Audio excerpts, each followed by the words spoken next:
Et si ta baisse de libido n'avait rien à voir avec ta libido?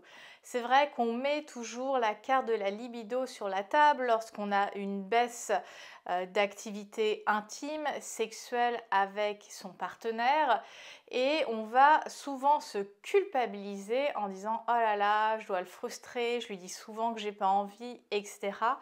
Et il y a une grande cause qui vient à faire baisser cette envie, c'est l'absence de satisfaction dans ta vie intime.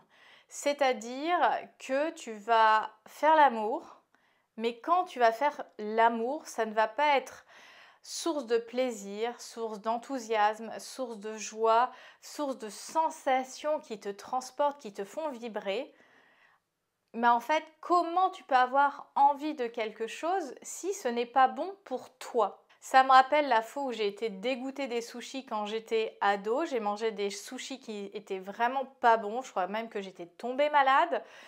Pendant des années, je n'ai pas mangé de sushis. Et je m'y suis remise. J'ai changé de resto, j'ai exploré des nouvelles saveurs. Et en fait, j'aime bien les sushis. Mais il faut que ça soit préparé selon ce que moi j'aime. Et ça va être la même chose dans la chambre à coucher. Donc la première étape, c'est de te poser la question, est-ce que quand je fais l'amour avec mon partenaire, je ressens de la satisfaction, du plaisir? Est-ce que mes envies, mes besoins au niveau physique, charnel, émotionnel sont rencontrés, nourris par mon partenaire? Et si ta réponse est non ou partiellement non, eh bien, tu as une conversation à avoir avec ton partenaire. Parce que l'honnêteté dans la chambre à coucher pour justement guider l'autre, voir les attentes qu'on peut nourrir dans cette rencontre charnelle, vont permettre déjà, d'en discuter, de pouvoir partager, donc c'est-à-dire créer de la connexion, créer du lien ensemble pour justement échanger, réfléchir à qu'est-ce qui serait possible d'essayer dans cette intimité que vous souhaitez créer. Parce que si tu regardes cette vidéo, c'est que tu as sans doute envie de refaire l'amour, que tu cherches des solutions.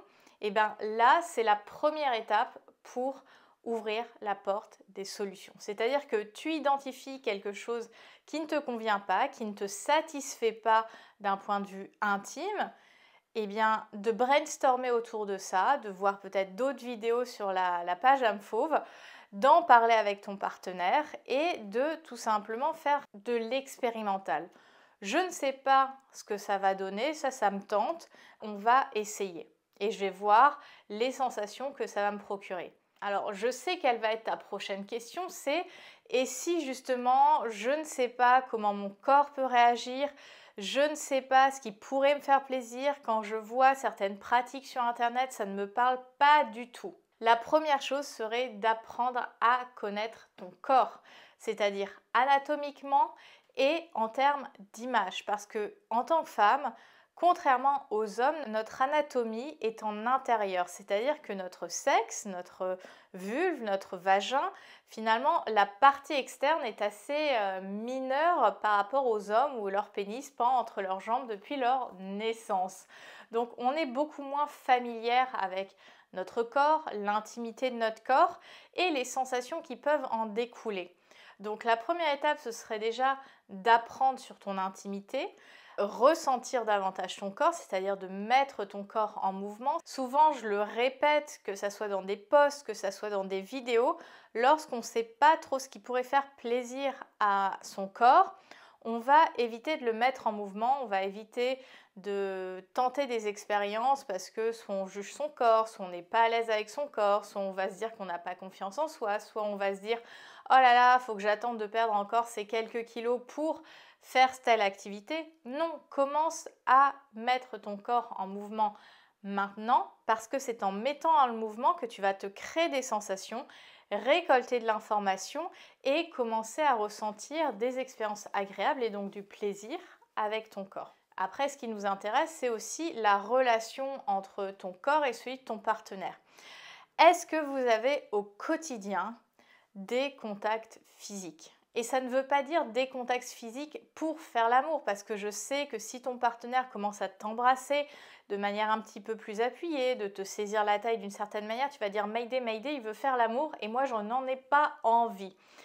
Et c'est sûr que si le moindre contact qu'on va avoir dans notre quotidien, on va l'associer avec la sexualité et cette sexualité qui ne nous satisfait pas, ça va être compliqué. Donc ce serait d'avoir aussi un moment d'échange sur qu'est-ce qu'on a envie d'expérimenter d'un point de vue tactile, d'un point de vue sensoriel, sensuel, comment on a envie de se regarder, comment on a envie de se toucher, comment on a envie de se sentir dans un quotidien. C'est-à-dire que j'imagine que vous vous embrassez et sans doute ce sont des petits smacks, le smack du matin, le smack du soir.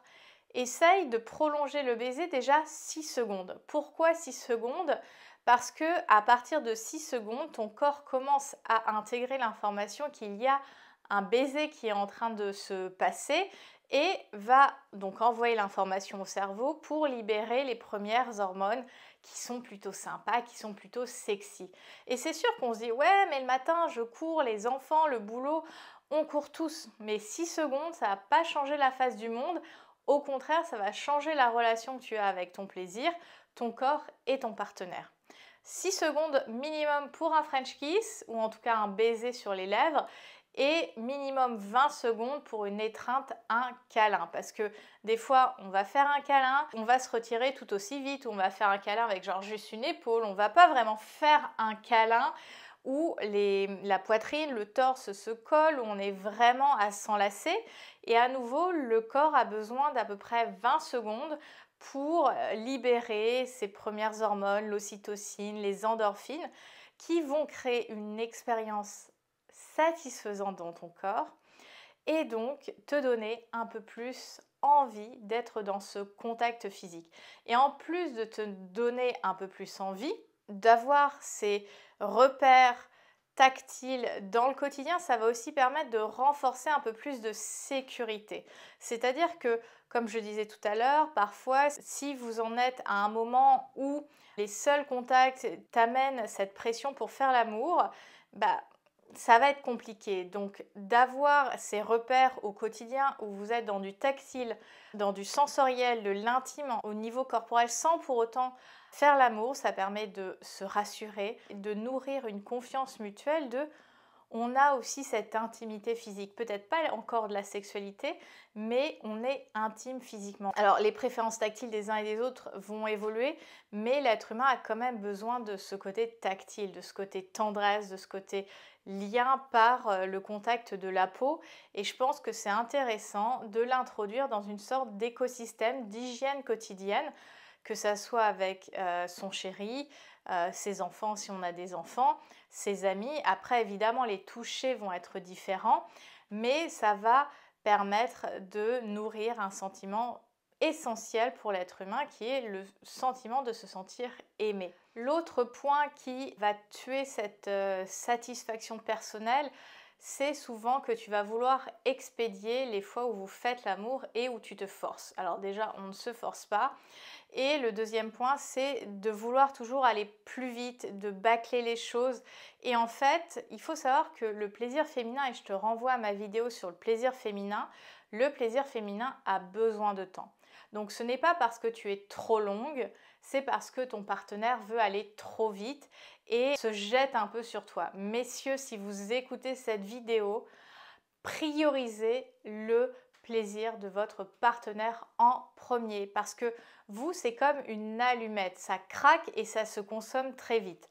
Le plaisir féminin est plus comme une casserole d'eau bouillante, donc ça lui demande un peu plus de temps et c'est pas parce qu'on est des handicapés du plaisir, c'est juste que notre corps et notre câblage interne est différent.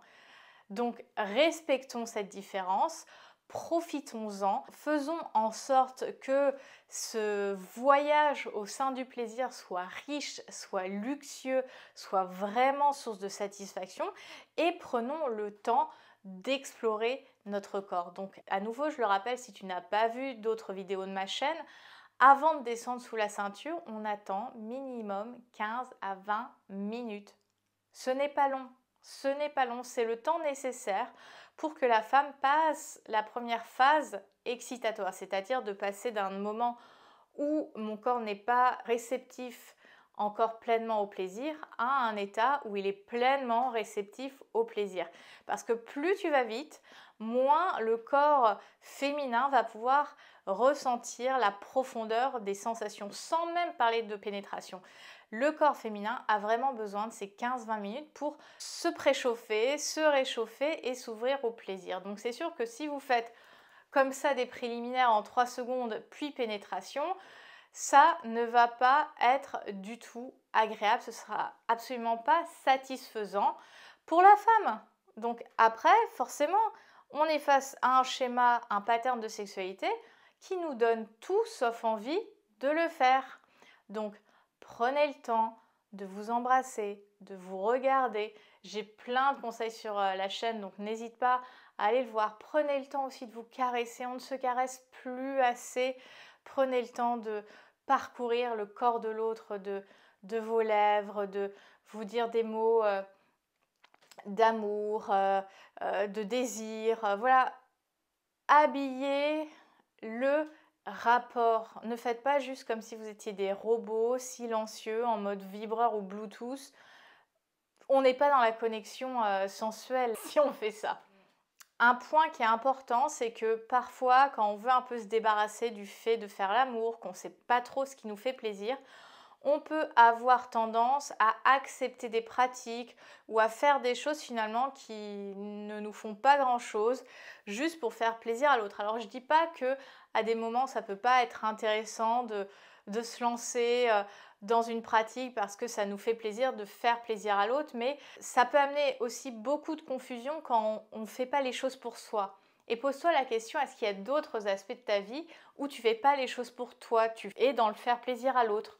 Et dans la sexualité, ça va se manifester où tu vas créer de la confusion chez ton partenaire parce que il pense que tu aimes ça, alors que tu n'aimes pas du tout ça et tu n'as jamais osé lui dire. Donc je pense que c'est important. Alors on peut parfois simuler dans le sens où quand c'est pour s'encourager soi-même, on est genre sa cheerleader et j'en avais parlé dans une vidéo, il n'y a pas de problème à ça. Mais si c'est pour expédier les choses, si c'est pour faire croire à son partenaire qu'on aime alors qu'on n'aime pas, mais on n'est pas là pour faire un fake en fait. Je veux dire, c'est notre corps, c'est nos sensations. Pourquoi on mentirait sur ce qu'on est en train de vivre? Alors pour ne pas blesser l'ego de son partenaire, je l'ai déjà dit, il n'y a pas de place pour l'ego dans la chambre à coucher. Il y a de la place pour le cœur, pour la rencontre, pour le lien, pour la connexion. Mais si on a trop d'ego pour accepter de partager ses avis, ses positions en bienveillance, autant ne pas faire l'amour, hein. Je le dis direct. Voilà, donc ça c'est un point important parce que plus on va amener de la confusion chez notre partenaire, plus quand on va dire bah non ça me plaît pas, il va être perdu. Alors on peut partir sur des bases d'honnêteté, mais c'est aussi trouver la manière de le dire. Le but c'est pas de blesser, d'attaquer l'autre, mais c'est peut-être de suggérer bah tiens ça j'ai bien aimé, ça un petit peu moins et finir sur une note de bah peut-être la prochaine fois on pourrait essayer comme ça, tu vois, de valoriser parce que les hommes ont besoin d'être valorisés, ils sont beaucoup dans le faire, ils sont dans l'action et le fait de valoriser leur action, ça nourrit un écosystème. Au milieu, en sandwich, mentionner l'élément qui t'a pas forcément plu ou t'as pas ressenti beaucoup de plaisir et de proposer une option pour la prochaine fois. Ça veut dire, chérie, en fait, on se donne rendez-vous et on va tester les choses un peu autrement et on va voir le résultat et du coup ça nous crée de l'envie pour la prochaine fois parce qu'on se dit finalement j'ai une marge de manœuvre, j'ai une marge d'action et je suis actrice de ma vie intime. Et le dernier point que j'ai envie d'aborder, c'est le fait de prendre les choses avec légèreté, de voir ça comme étant un jeu, mesdames. On se met énormément la pression pour être la bonne amante, pour satisfaire son partenaire, pour éviter qu'il aille voir ailleurs. Mais en fait, si c'est juste une histoire de sexe, J'ai fait une vidéo sur l'infidélité, donc je t'invite à aller la voir. Donc, prenez ça comme un jeu. Vous n'êtes pas là pour faire une performance, vous êtes là pour vivre une expérience. Votre partenaire aussi. Alors pour les hommes, c'est vrai qu'il y a encore plus cette notion de performance parce qu'ils se mettent la pression de durer longtemps. Mais en fait, les gars, si vous étiez déjà à vous focaliser sur le plaisir de madame, vous seriez beaucoup plus à l'aise avec la durée parce que descendez déjà pour lui faire plaisir, à la rigueur si vous êtes partants tous les deux pour du sexe oral, avant qu'elle ne descende sur toi parce que ça va tellement t'exciter que si après vous passez sur un acte pénétratif, tu ne vas pas durer longtemps, que si d'abord tu te concentres sur elle. Après, pourquoi pas, elle vient sur toi. Et après, vous suivez le reste du rapport, tu verras que tu tiendras beaucoup plus longtemps. Arrêtez d'être égoïste. Les femmes ont, elles, besoin d'être égoïstes parce qu'elles sont trop altruistes dans le reste de leur vie. Donc les femmes ont besoin d'être plus égoïstes dans la chambre à coucher et messieurs ont besoin d'être moins égoïstes dans la chambre à coucher. Abonne-toi si tu es d'accord avec ce statement. Donc vraiment, prenez ça comme un jeu. On n'est pas là pour faire de la performance, on n'est pas là pour être la moins décoiffée, la moins en sueur, la moins ceci, la moins cela ou de laisser propre les draps. Prenez ça avec de la légèreté. Aujourd'hui, contrairement à l'époque de nos grands-mères ou arrière-grand-mères, on a les machines à laver. C'est facile pour la majorité d'entre nous qui a accès à ce confort de laver les draps si jamais on les a salis. Et voyez ça comme étant, ok, là, c'était peut-être pas la meilleure partie, mais j'ai le droit de rejouer. Alors, si toi aussi tu as encore envie de jouer, abonne-toi et on se dit à très bientôt pour une nouvelle vidéo sur ton plaisir.